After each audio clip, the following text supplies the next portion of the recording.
জাতীয় নাগরিক পার্টির পক্ষ থেকে সারা দেশের সর্বস্তরের জনতা, সাংবাদিক, পেশাজীবী, কৃষক, শ্রমিক, ছাত্র সকলকে আমরা শুভেচ্ছা জানাই।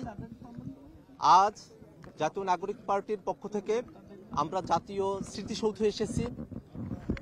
৭১ সালের লক্ষ লক্ষ শহীদের জীবনের মধ্য দিয়ে আমরা যে স্বাধীনতা পেয়েছি, সেই স্বাধীনতার যে মূল মন্ত্র ছিল সাম্য, মানবিক মর্যাদা এবং সামাজিক সুবিচারের বাংলাদেশ, ৫৪ বছর ধরে তা অধরা থেকে গেছে। আমরা জাতীয় নাগরিক পার্টি, এনসিপির নেতৃবৃন্দ, সারা দেশের আমাদের নেতাকর্মীরা আমরা অঙ্গীকারবদ্ধ যে ৭১-এর সাম্য, মানবিক মর্যাদা এবং সামাজিক সুবিচারের যে বাংলাদেশ, সেই বাংলাদেশ নির্মাণে এনসিপি, জাতীয় নাগরিক পার্টি কাজ করে যাবে। সারা বাংলাদেশে আমাদের অনেকগুলো প্রস্তাবনার জায়গা রয়েছে। বাংলাদেশকে গোটা বিশ্বের বুকে মাথা উঁচু করে দাঁড়াবার মতো একটি দেশ হিসেবে দেখা, ঢাকা শহরকে গ্লোবাল সাউথের প্রধান হিসেবে দেখা এবং অনেকগুলো স্বপ্ন নিয়ে আমরা আগাচ্ছি।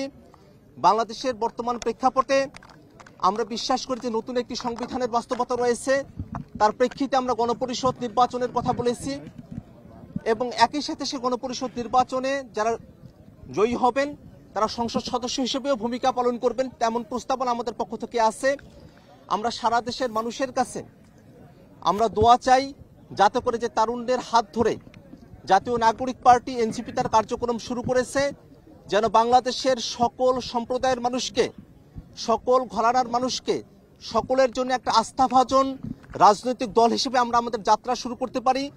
ডান বামের বাইনারির বিভাজনের মধ্যে না গিয়ে সত্যিকার অর্থে একটি মধ্যমপন্থী রাজনীতি বাংলাদেশে আমরা সূচনা করতে পারি, তেমন অঙ্গীকার আমাদের রয়েছে। সে অঙ্গীকারগুলো যেন আমরা বাস্তবে রূপদান করতে পারি, সে ব্যাপারে সারা দেশের সকল শ্রেণী পেশার মানুষের সমর্থন আমরা প্রত্যাশা করি। আমরা এও প্রত্যাশা করি যে সারা দেশ থেকে অনেক মানুষ আমাদের সঙ্গে যুক্ত হতে চাচ্ছেন।